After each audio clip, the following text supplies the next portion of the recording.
Bem, nós estamos no Beco do Boticário, esse lugar que não está tão preservado, mas historicamente é preservado, e é um cantinho super agradável do Rio de Janeiro, no Cosme Velho.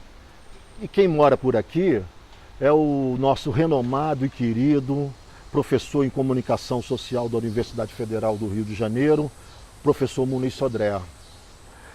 Professor, eu queria antes lhe agradecer a sua generosidade, a sua atenção de poder me receber e dar essa sua força, da sua presença. Eu agradeço o seu convite. Obrigado, professor. Professor, todo mundo sabe que a República se constitui de 3 poderes que deveriam ser independentes um do outro. A nação, ela tem um 4º poder, que é o poder dos veículos de comunicação. O senhor acha que o poder da comunicação no Brasil, ele tem feito adequadamente uma cobertura dos fatos e dos acontecimentos que regem os 3 poderes da República, se a gente for contar principalmente da Constituição de 88 para cá? Em primeiro lugar, Maurício, talvez devêssemos rever a palavra poder e contrastar com autoridade. Porque a ideia de poder é de uma força coercitiva, impositiva. Então, normalmente a palavra poder está reservada à coerção dos aparelhos de Estado. Quando se trata de aparelhos ideológicos do Estado, que é o caso da imprensa, que é um aparelho ideológico, e não aparato direto de Estado, se usa metaforicamente a palavra poder, mas é na verdade autoridade. A autoridade precisa de um reconhecimento contínuo de seu espaço, de seu lugar. Eu acho que a imprensa, desde o século, depois da Revolução Francesa, garantindo o direito, dentro da Declaração de Direitos Universal do Homem, garantindo o direito de expressão, tentando garantir o direito de expressão, lutando contra o segredo de Estado, ela conquistou, aos trancos e barrancos, uma posição de autoridade frente à sociedade civil. Então, autoridade significa um poder que precisa ser reconhecido, que não tem garantias formais. Então, a palavra poder é apenas aproximativa. Poder mesmo é o legislativo, o executivo e o judiciário, né? Então, ela conquistou realmente essa autoridade, se pode dizer esse poder, que tem se mantido até agora, mas eu diria que começa a se esvaziar. Ela se torna difusa com os próprios instrumentos que a comunicação gerou, com a internet, com a comunicação eletrônica. Esse poder está, de certo modo, fragmentado. Ele é microscópico, né?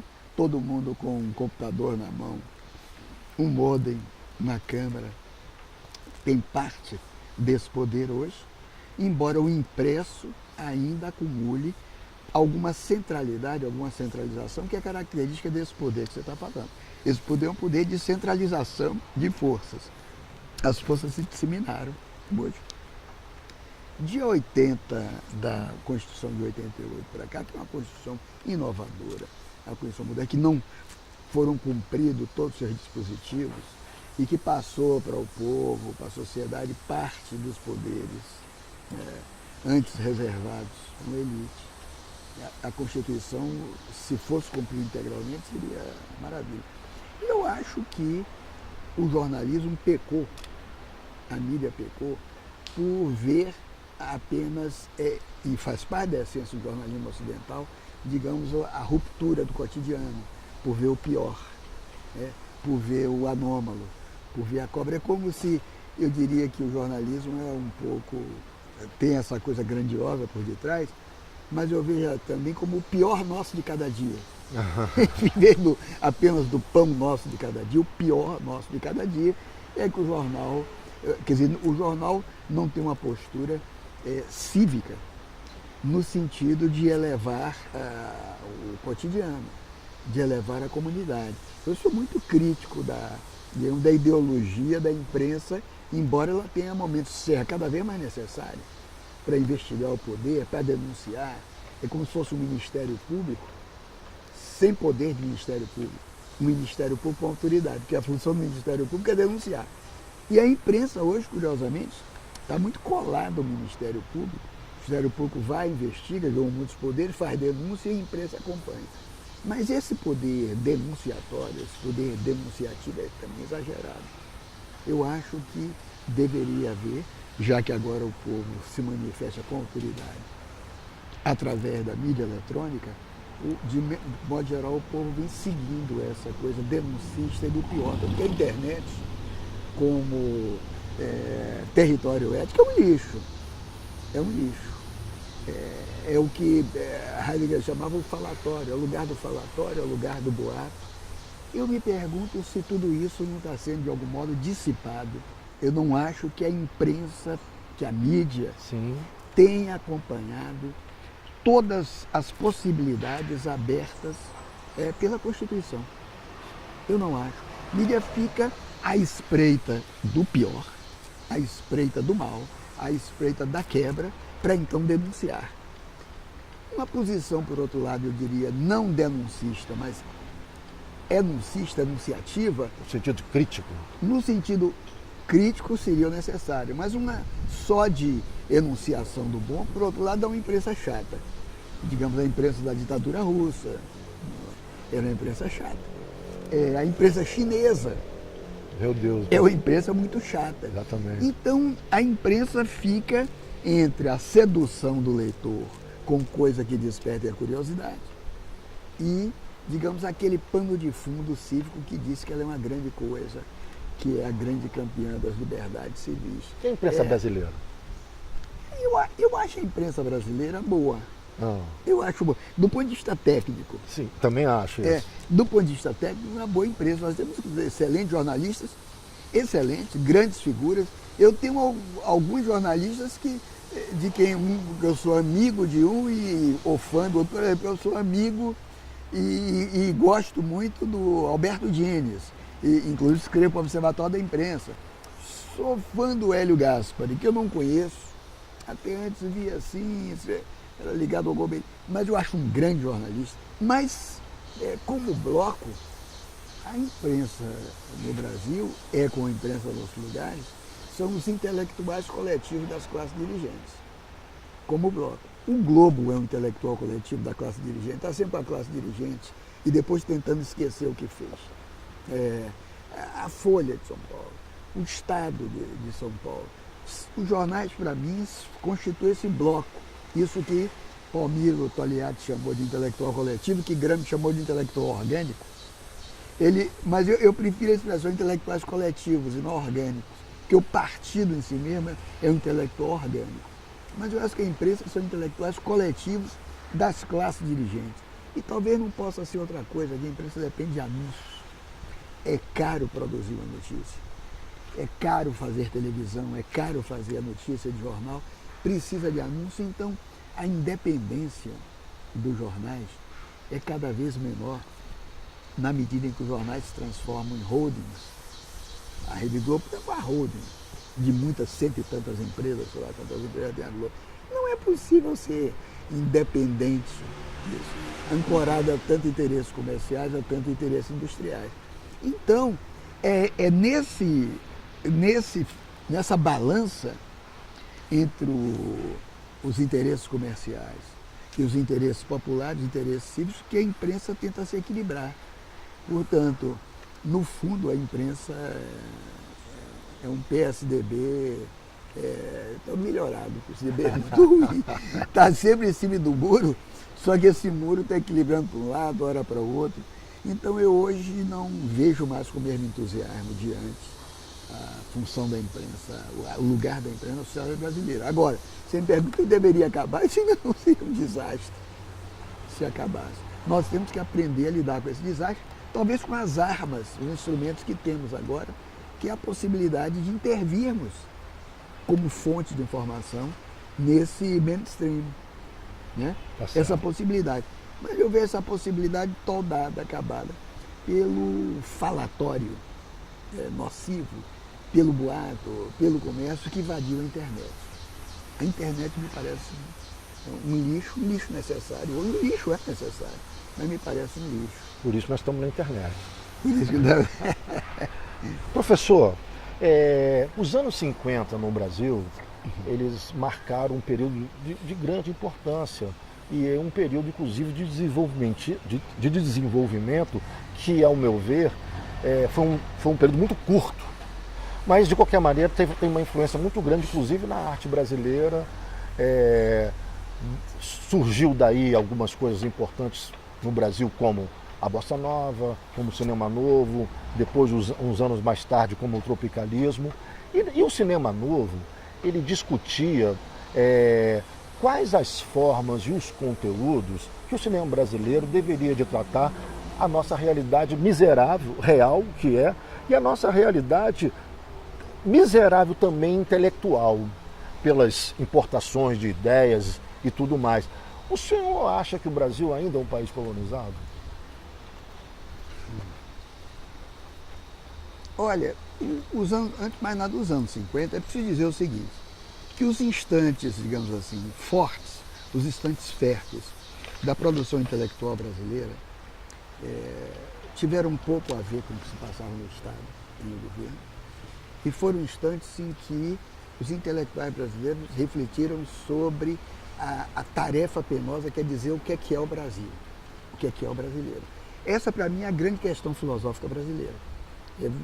É como se o território fosse uma esfinge que perguntasse ao seu intelectual, me decifra, né?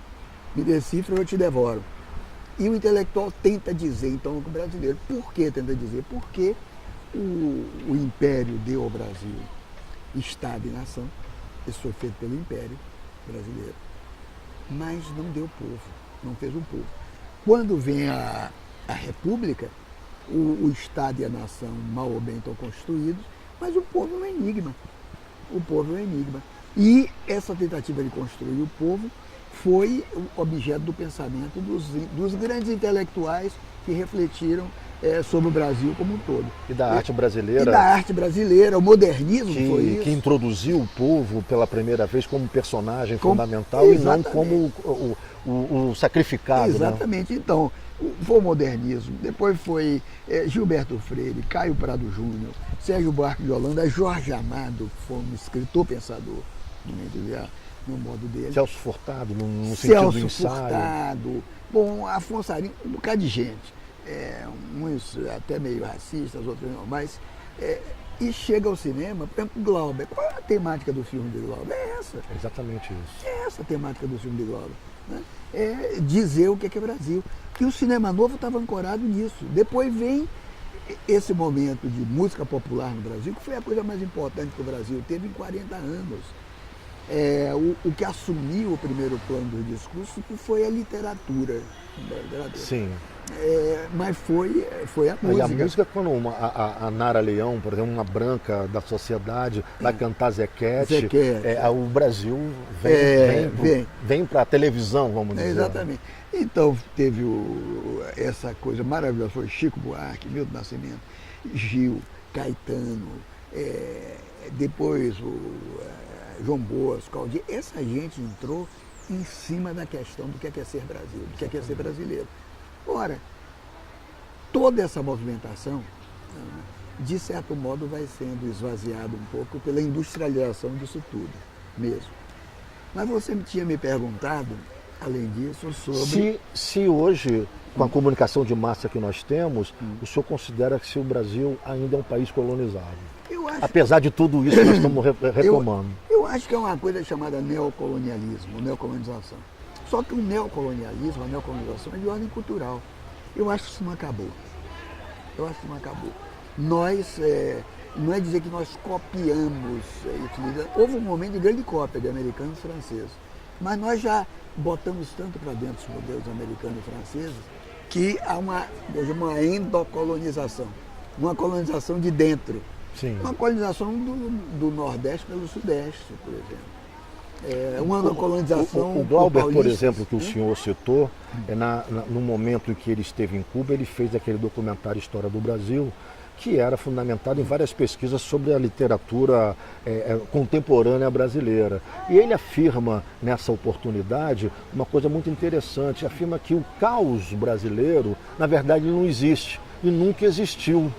O que existe é exatamente a alienação das classes dominantes brasileiras e até, vamos dizer assim, até da própria até do próprio conteúdo universitário. O senhor está me dizendo mais ou menos uma coisa meio que paralela a isso. Olha, o caos brasileiro é também uma figura literária. Né? É uma figura literária. Essa ideia de que Macunaíma, a ideia de Mário de Andrade, que é um grande livro, Macunaíma, a ideia de que seria a identidade brasileira sair Macunaíma, que tem a ver com caos, tem a ver com a absoluta falta de caráter, não o mau caráter, mas a falta de caráter, que eu acho que não é tão errado. Mas veja só, as instituições, o povo, sempre teve instituições permanentes e razoavelmente sólidas. Veja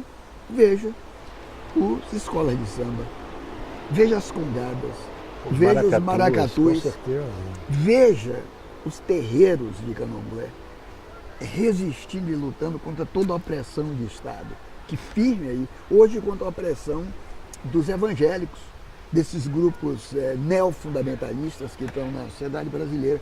O povo teve instituições duradouras. O próprio movimento negro, movimento político, é o movimento mais antigo aqui no Brasil. Essa coisa das cotas agora não foi uma simples concessão do Estado, nem foi figura dos direitos humanos de cima para baixo. As cotas foram o resultado.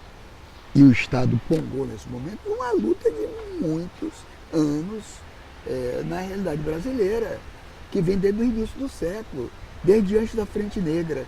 Então o povo teve instituições continuadas, sólidas. Né? Então esse caos, que fala, eu vejo como metáfora, porque se não há caos, não há criação também.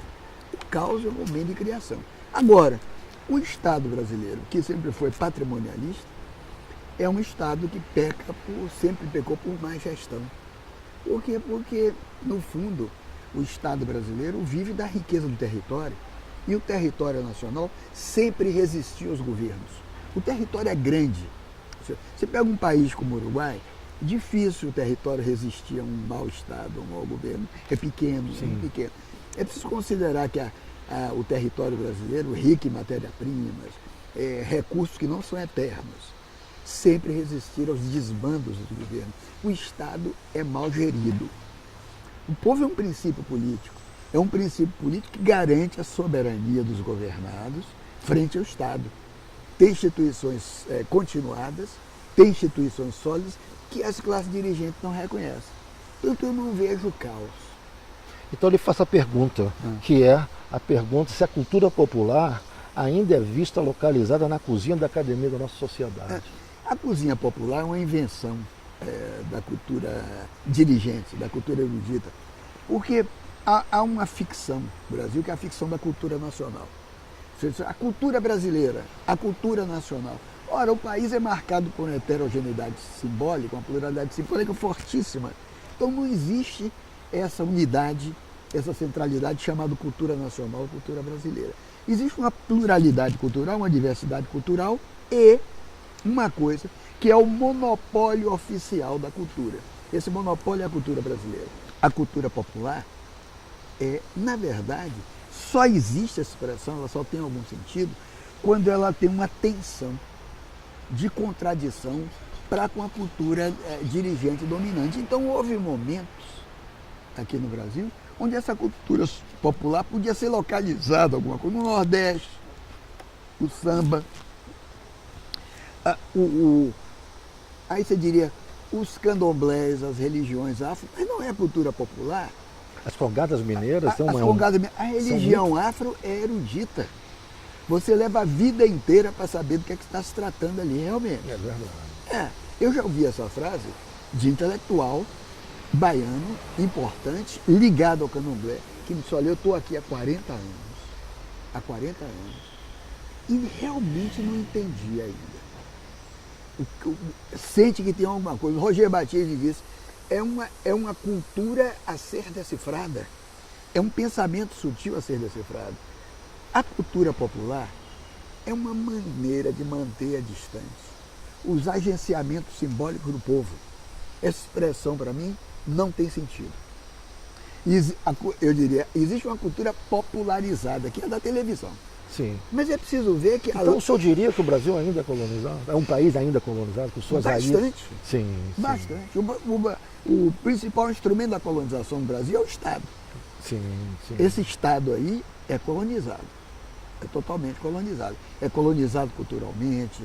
A Constituição, melhor que faz, se faz sempre dialogando, eles dizem, mas copiando estrangeiras.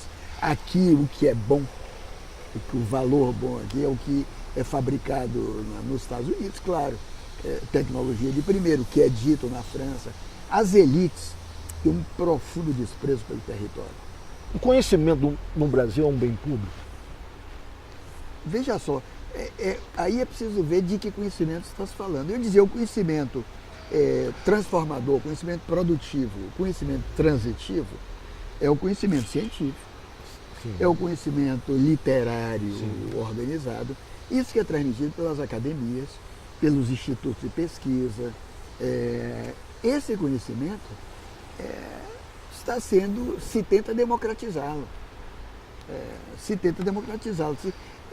Daí a importância, que eu acho, de abrir a universidade, fonte de conhecimento e transmissão de conhecimento para as classes favorecidas. Né? Ele ainda não é um bem público. Ele é um bem privado administrado pelo Estado. Professor, como fazer uma revolução na educação no país se o país ainda mesmo não se conscientizou da necessidade dessa revolução? E o que seria uma revolução na educação brasileira? Eu acho que é uma revolução na educação brasileira. A palavra revolução é uma palavra grandiosa. Sim. Grandiosa. Talvez uma mutação. Uma transformação propositiva da educação no Brasil, se ela ir no sentido da diversidade. No sentido da diversidade. Eu acho que uma educação, se eu tivesse de falar de um plano imediato de educação no Brasil, eu diria que a educação brasileira tem que ir no sentido de uma ecologia dos saberes. Eu uso a expressão nesse meu livro sobre educação. O que é uma ecologia dos saberes? Uma ecologia em que o conhecimento, aí sim, se torna público e se dá às mãos. Digamos, você tem, na medicina no Brasil, nós temos bons médicos no Brasil. As qualidades dos equipamentos é diferente do Nordeste. Nós temos bons profissionais em todas as áreas. Nós temos profissionais em todas as áreas. Todas as áreas. Médicos, bons engenheiros. A universidade e os colégios assimilam isso e sabem disso, de certo modo. Mas, em certas regiões, tão importante quanto o conhecimento médico, é o conhecimento dos curadores, dos xamãs. Não só em certas regiões do Nordeste ou da Amazônia, aqui no Rio de Janeiro. Se você for hoje ao Lar do Frei Luiz, em Jacarepaguá, você vai ver 1000 pessoas passarem ali por dia. Você pode dizer, eu não acredito, né? Mas são 1000 pessoas. Você sabe que 70% das doenças que procuram o hospital são psicossomáticas ou são de conforto espiritual. 1000 pessoas saem dali confortadas, alguns curados, outros não. Se você for mais perto, a tenda do Caboclo Tupiara, não é? Você conhece? Não, esse não. É a mesma quantidade de pessoas por dia, alguns com operações sem toque. Né? Impressionantes. É preciso ir ver. Caboclo Tupiara no Mé. E se você for em torno do Maracanã, você vai ver tendas de caboclos. Porque, diferentemente do Candomblé da Bahia, o Rio é uma cidade com muita tenda de caboclo, uma mistura com kardecismo e uma mistura popular, que é forte ainda, apesar desse evangelismo brutal que daí, os desdobramentos de Exus. O Rio é uma cidade de Exus. Aqui no Rio manda o Zé Pilintra, no Rio manda o Tranca-Ruas para o povo, com os seus desdobramentos todos. Está nas tendas. Eu sou um homem de Oxalá e de Exu. As pessoas não sabem disso. Um grande serviço prestam Eu acho esse curador, você vai falar com o médico, claro, que tem as informações, pô, isso é porque não tem hospitais, é porque está faltando. Mas não, o Rio é cheio de médico, tem muito médico no Rio. Eu acho que não é substituir hospitais por curador, não é disso, não. Ao contrário, é construir hospitais, construir mais leitos. Mas os saberes têm que se dar as mãos. Claro. Os saberes têm que se dar as mãos. O saber indígena, o saber do camponês, o saber africano, nos terreiros, Não, e o saber oficial. Aliás, a cultura oficial, ela sempre estabeleceu para o índio hoje, até hoje é tutelado. Desde o período da escravidão, então o índio é tutelado. Então o próprio índio não tem independência do gerir da sua própria vida, né? Isso é um equívoco, né? Isso é um equívoco.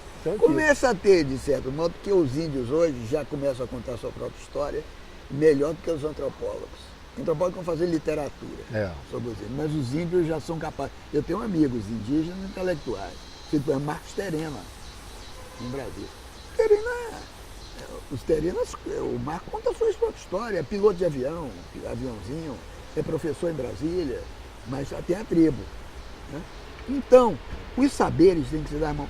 Por que eu acho importante essa coisa? A diversidade, a ecologia dos saberes? Porque isso é uma fonte forte de democratização do Brasil, mais do que as leis votadas na Câmara por esses deputados, que eu concordo com o que o Lula disse quando falou em 300 pilantras. Eu diria que tem mais. Tem uns 500 pilantras, mas tem gente séria lá, tem umas pessoas sérias. Né? Muito pilantra, lavando as mãos nas leis que fazem, não são aplicadas e querendo se reeleger. Eu acho que é uma fonte forte de democratização real da população, é a diversidade. Uma fonte de combate à discriminação, ao racismo é a diversidade. É você respeitar o diverso. Só diria que essa diversidade e esse pluralismo na cultura brasileira, principalmente em todas as camadas dos segmentos realmente populares, isso tem influenciado os jovens, e essas manifestações de ruas podem ser um eco dessa pluralidade que o senhor está falando? Eu não entendi. Eu sou contra a violência. Mas ser contra a violência significa o quê? E eu acho que em determinados momentos a violência é a justiça que você faz ao opressor. Ele espera a violência e você está no plano dele, até honrando ele quando você reage. Porque a violência que o Estado fez contra a Constituição, eu acho que não adiantou nada, mas no momento que a violência era compreensível. Agora, aqui no Rio, as manifestações de rua, de momento, logo depois, eu vi que era uma coisa de exasperação da sociedade civil, e a exasperação é democrática, porque efetivamente a sociedade civil, a sociedade, o povo é lugar de tensões. E as tensões, às vezes, para se exprimir, precisam de uma certa exasperação, que é ir à rua, que é gritar, falar. Agora, a depredação, mesmo que seja a depredação de bancos, que estão aí assaltando e roubando, mas depois eu vi a depredação aqui da rua, de ponto de ônibus, de jogar lixo na rua. Eu sou contra. Com certeza. Eu sou realmente. Mas elas também não estão, elas não significam a grandeza do povo na rua. O povo na rua foi muito maior. Não, mas quando se defenderam as manifestações, houve um amigo meu que defenderam junto a violência desses black blocs, só que eu acho que aquilo ali entrou para desmobilizar as manifestações de rua. Agora, eu achei que as manifestações foram um momento glorioso da sociedade civil. Agora, eu acho que é um Estado brutal, uma polícia brutal, mal paga, mal educada, leis feitas para tratar mal o pobre negro no Brasil, lei feita para proteger. Pela primeira vez na vida estão botando um empresário na cadeia, fica pouco tempo, isso é significativo que algumas instituições fortaleceram.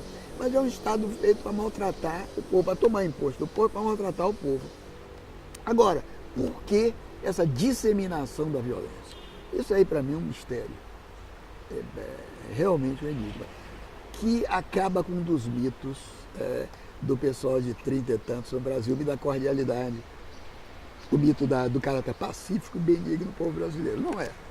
O povo é violento. de que não é só o povo brasileiro. E o Estado é violento? O Estado é violento. Fora o povo aparelho é da violento, polícia, o Estado em si é violento. é violento? É violento. O Estado é violento, é institucionalmente violento. Você tem dois tipos de violência. Você pode ter a violência do assalto, a violência de tomar a bolsa, meter a arma em cima de você, é a violência da quebra da lei. E existe outra violência que é a violência invisível, que é a violência institucional, a violência da carência, do roubo, da corrupção, do não investimento em hospitais. Isso é a violência invisível. E essa violência é do Estado. Essa é a violência das classes dirigentes. O pior dos dois talvez seja invisível. Nós não localizamos. E essa violência que nós estamos vendo, essa disseminação na rua, é uma violência articulada, sem que saibamos direito com essa violência dos Estados e das instituições que se dissociaram completamente do povo, que perderam representatividade. Essa é a tragédia do Brasil hoje.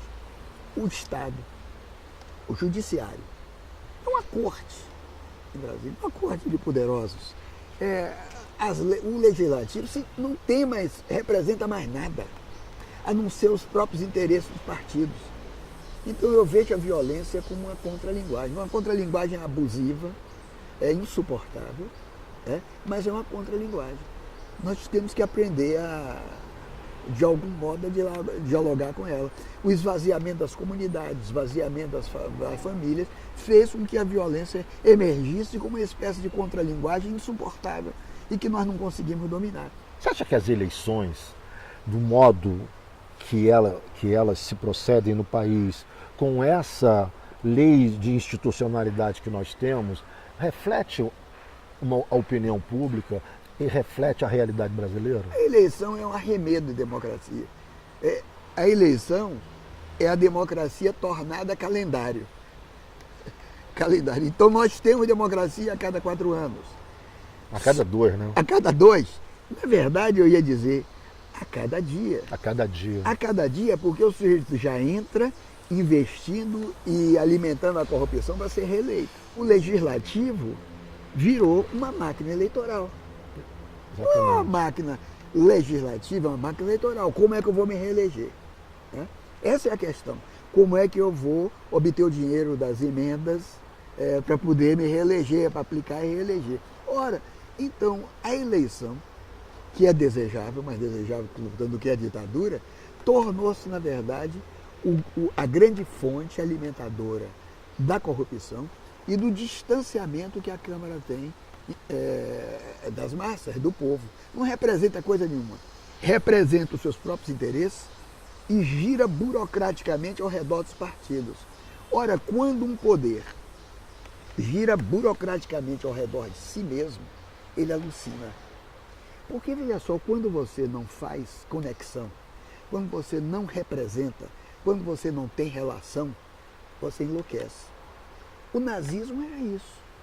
O nazismo não era mais do que a política enlouquecida girando ao redor de si mesmo, sem compromisso com qualquer outro valor, nada, a não ser com a eficácia técnica, com a arma, com o capital, para poder se alimentar. Portanto, a hipótese, que é a hipótese antropológica, não é maluca, está em Luiz Dumont, de que, por exemplo, a cúpula nazista era absolutamente louca, mas responsável, é essa falta de conexão. É essa grande característica do nazismo. O nazismo também era capitalista, mas era um capitalismo sem relação, sem se relacionar. O capitalismo moderno se relaciona com o poder, mas se relaciona porque ela precisa, ele precisa dessa relação. O nazismo não. O poder legislativo brasileiro não se relaciona. Os executivos em Brasília, do presidente aos funcionários, se comportam como reis e figuras de uma corte. A corte, nós estamos vendo aqui, nesse ambiente, resquícios do que foi um país com corte, ainda que foi o Rio de Janeiro. Mas a corte não acabou no Brasil. É um grande engano pensar que a corte acabou. A corte ficou com o que ela tinha de pior. Brasília é uma corte degenerada. É uma corte degenerada.